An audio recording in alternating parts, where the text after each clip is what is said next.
Hey y'all, welcome back to my channel. Welcome back to this week's What's for Dinner. Y'all seem to really enjoy last week's and I really enjoyed making it, so I figured why not do another one. I am doing it a little bit differently. I decided to do a voiceover this time so that you can clearly hear me over music and chaos in the background of my regular everyday life with baby toys and things going on. So I hope you enjoy these 4 recipes. So this was our first recipe of the week. It's called Honey Hoisin Pork Tenderloin. We really enjoyed it. It did require a little bit of prep work in the beginning, but it can be done overnight. It can be done 30 minutes before. We did it about 7 hours before. Right now I'm making that marinade that's going to go on the pork tenderloin. I'm going to have all of the exact measurements and the recipes down below for you to click on and go to the link to. None of these are my recipes, but they were all pretty delicious. So I'm adding some hoisin sauce there.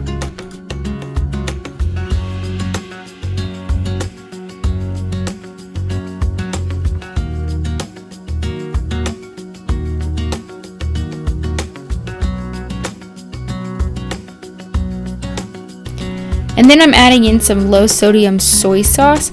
We really love anything that's got soy sauce or honey or any kind of Asian flair in this household, so this recipe was perfect. We couldn't forget the honey. I find that a lot of recipes that we use actually use honey. And a little tip for you, if you spray the inside of your tablespoon or your measuring cup or whatever it is that you're using with some olive oil or some Pam, the honey just slides right out. I just added some minced garlic, and now, like I'm showing, I'm going to be using some ground ginger.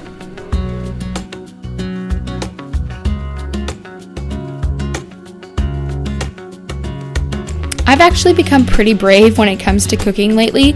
I'm sure this needed like a teaspoon or a half teaspoon or something, but I decided instead of like getting out the measuring spoon, I was just going to eyeball it. Still turned out really, really great. I honestly have no idea if I was close to what it called for, but that's okay. The recipe does call for pulling out 1/4 cup of your marinade and holding that off to the side so that you can use that later on when you're cooking. And you can see I'm adding in that pork tenderloin and all the rest of the marinade. I do have some chopped up green onions. That's what I was chopping up in the beginning of the video. Sorry to not mention that just yet, but throwing that in a Ziploc bag, giving it a good shake, and throwing it in the refrigerator for a couple hours. Like I said, the recipe says anywhere from 30 minutes to overnight. So whatever works best for you and your schedule.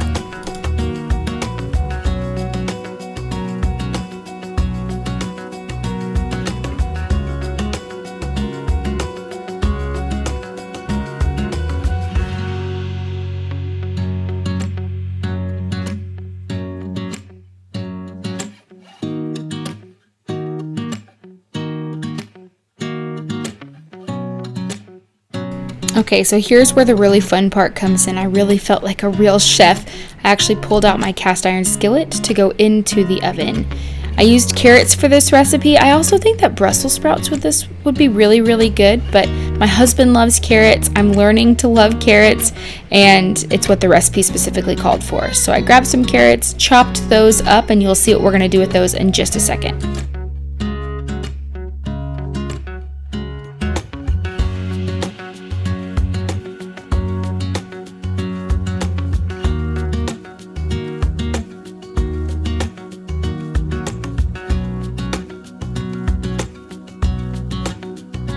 So here I'm pouring about a tablespoon worth of olive oil into my cast iron skillet, and I'm going to start browning my pork tenderloin on all 4 sides. So I let that heat up just a bit.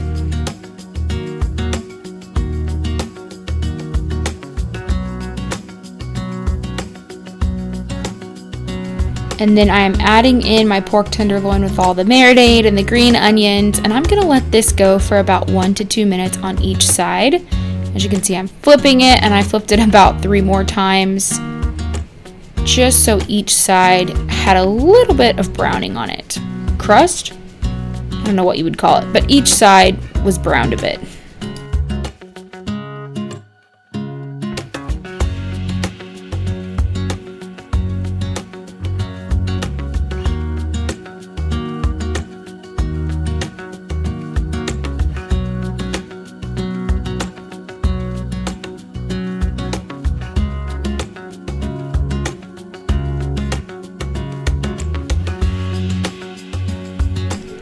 Okay, so now we're gonna put everything together, and it does need to go into the oven for a little while. So I'm gonna throw my carrots on either side, just so I'm filling up the entire cast iron skillet.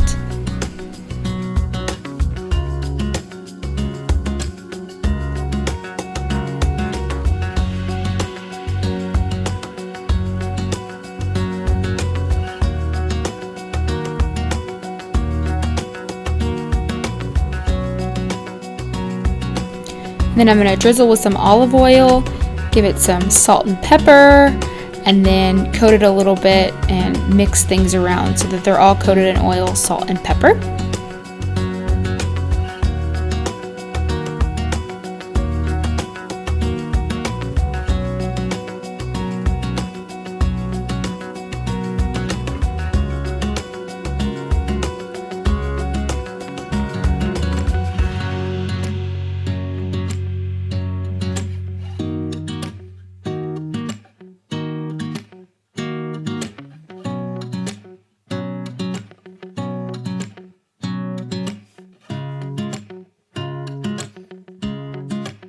And then I threw that, there I go with that word, throwing things again. I put my cast iron skillet in the oven for about 12 minutes.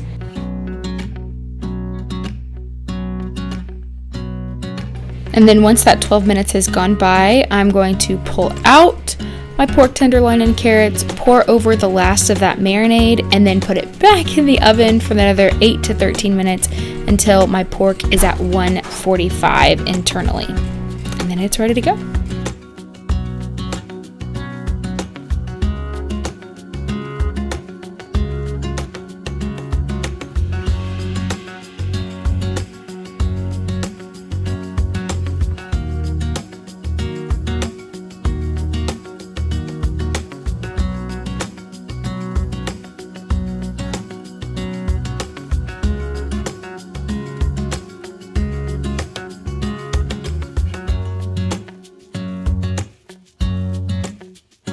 Like I said, we really enjoyed this recipe. It was super juicy, super tender, and it's definitely something that we are going to be making again.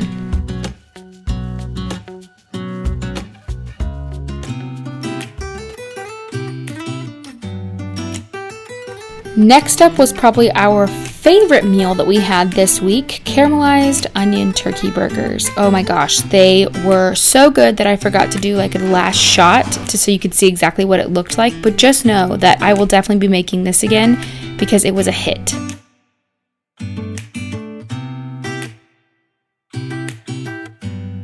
Okay, so if you've ever made onion jam before, or you've ever made anything with like caramelized onions, I just cut these into strips, like smaller strips, I guess you could say, and then put them all into a skillet, and I'm gonna add some balsamic vinegar later on, and you'll just see.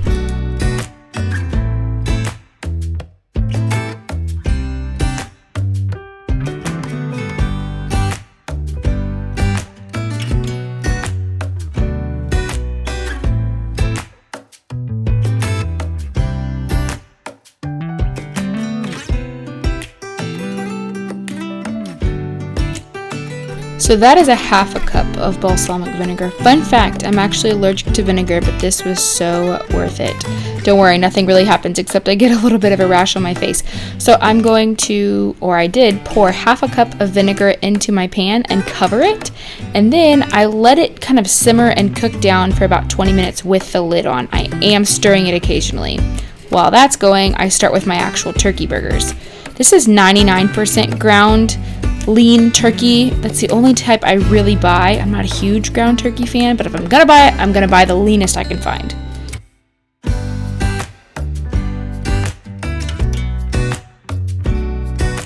I had some diced red onion from a couple days back that I didn't use all of, so I used that in the turkey burgers. Salt, pepper, of course. Anytime I can add onion to anything, I'm gonna add it. And red onion is my absolute favorite. So when we found this recipe and I figured out that it was caramelized red onions, I was all about it.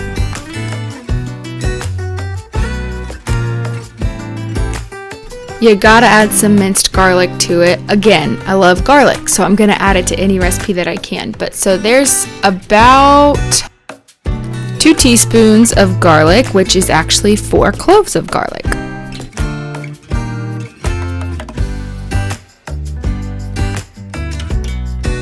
And then I found this onion salt at Trader Joe's a couple weeks ago, and it is so good. I heard so many people rave about it, so I had to try it, and I love it. So I added some of that to it. And then the last thing that I'm going to add is some Worcestershire sauce. I'm really surprised I could get through that clip without having to redo it again because of the word Worcestershire.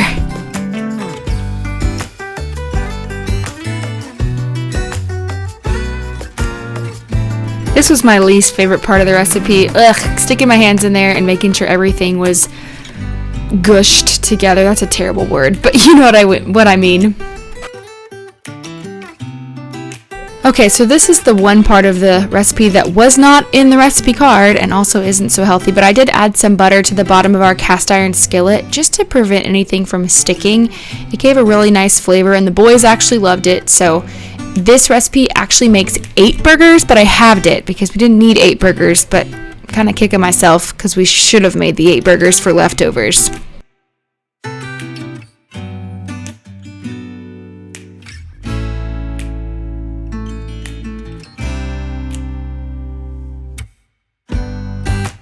Okay, so my 20 minutes is up for cooking my onions with the lid on. So I take the lid off, and once all of the vinegar has evaporated, I just added a half a cup of water so that I could start to caramelize the onions. And you just let that cook down.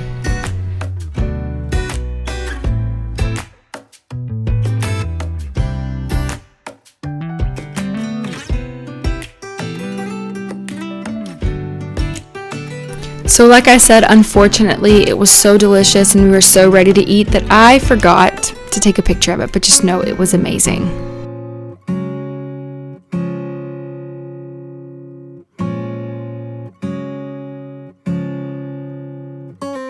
Okay, so this was Thursday night. We really liked this recipe, but there are definitely some things that we would do differently next time.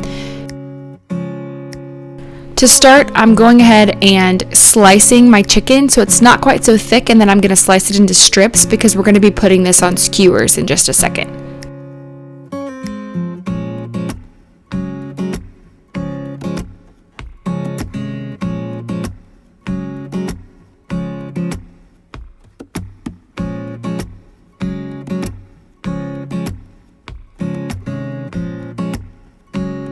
Now normally I would be cutting this into chunks, into like cubes, but you'll see in just a second that the strips is actually pretty important because you're going to accordion style this onto a skewer. Don't worry, I show you how to do it. I had to really think about it before I did it because it just was not the norm.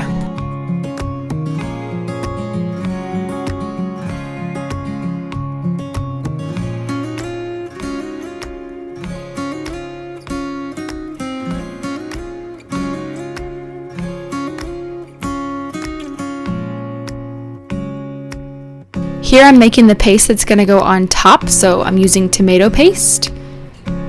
And this is 1/4 cup of tomato paste, which honestly was probably the entire can, but I wanted to be safe and make sure that I had it correct.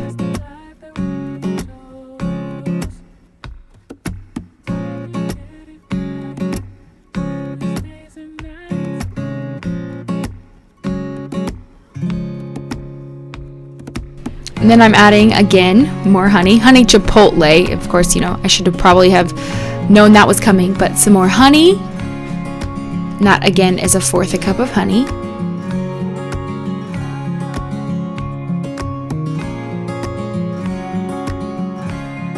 And then this is apple cider vinegar.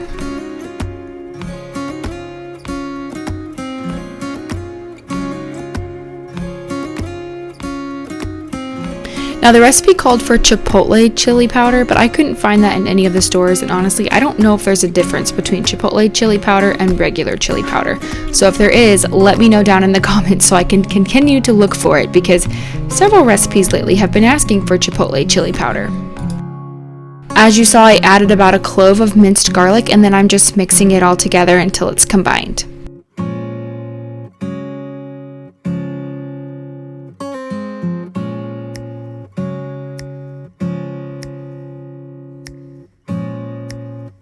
Okay, so this is accordion style. It's where you just basically fold it back and forth over the skewer.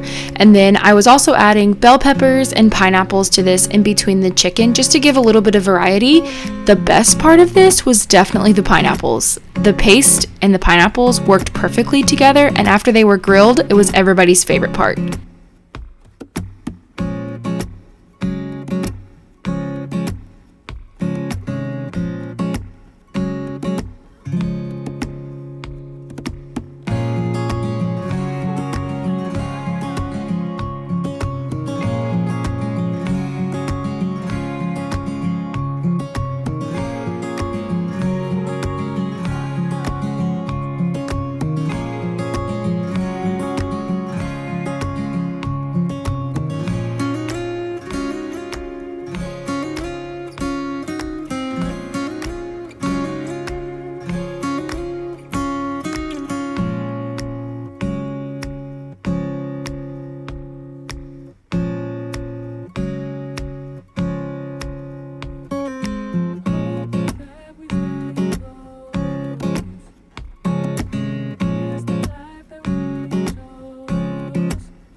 Now you only see me basting one side, I think, but make sure you get all sides of the skewers to make sure that everything is pretty moist and juicy once you get it on the grill.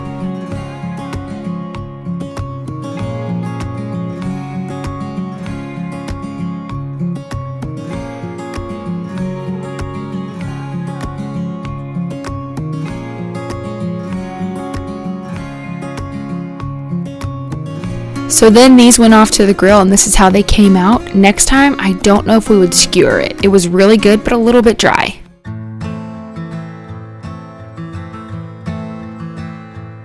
The last recipe that we made this week was our low-fat crock-pot beef stew. On this particular day, it was in the 30s and 20s even in Texas, so I needed something warm and comforting.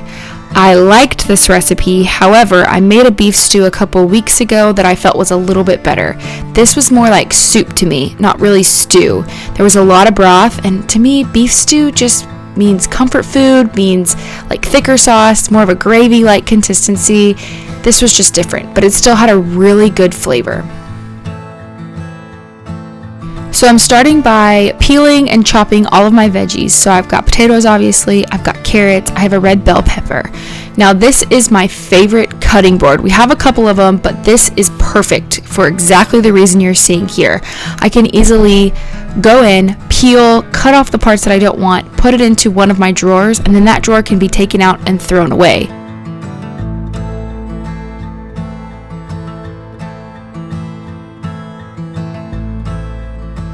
Meanwhile, the other drawers I can use to separate my different veggies. So I've got a carrot drawer, I'll have a potato drawer, and then I'll have a red pepper drawer. And you'll see how all this comes in handy later on too.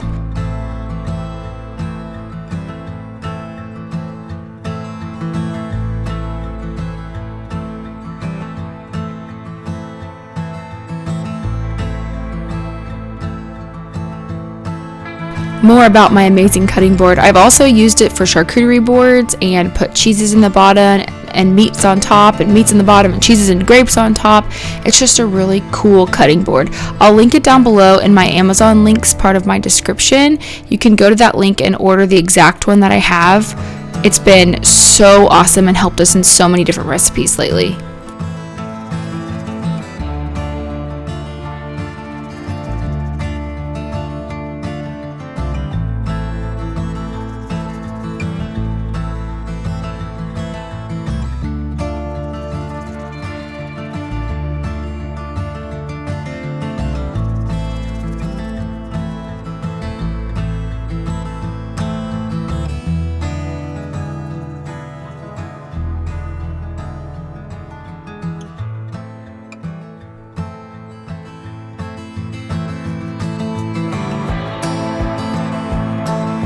So my stew meat was actually thawing in the sink, but I need to go ahead and coat it in some flour so that I can put it into a nonstick skillet with some olive oil and brown that up.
Once it started to brown, I'm adding about a cup of sweet red wine. You can use any wine that you'd like as long as it's red. I'm sure you could probably use white wine too, but this recipe specifically called for red wine, and this tiny bottle is actually 1 cup exactly.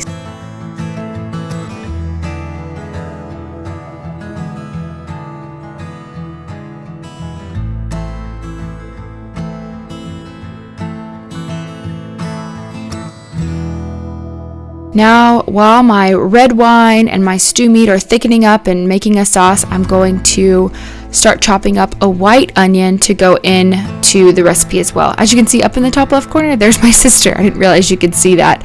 We were FaceTiming while I was doing this.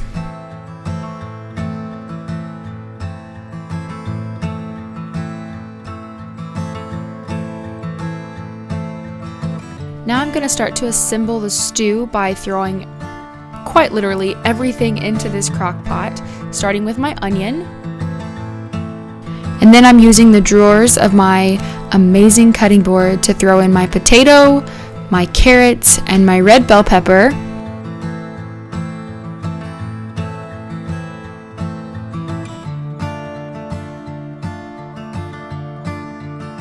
Some garlic. And then some diced celery. I hate celery, I hate chopping celery, so I went the lazy route and I just got the diced one from the store.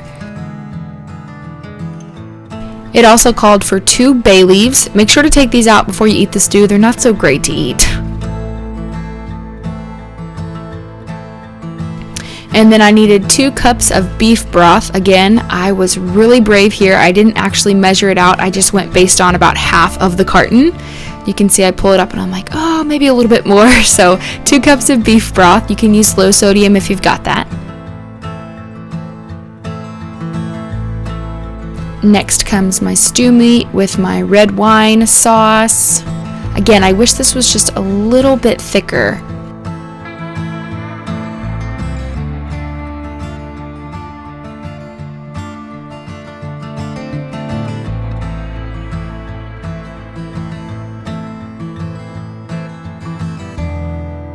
And then lastly, I threw in some petite diced tomato. You can also use things like fire roasted tomatoes if you'd like to, but this is what I had on hand and it still worked really well in the stew.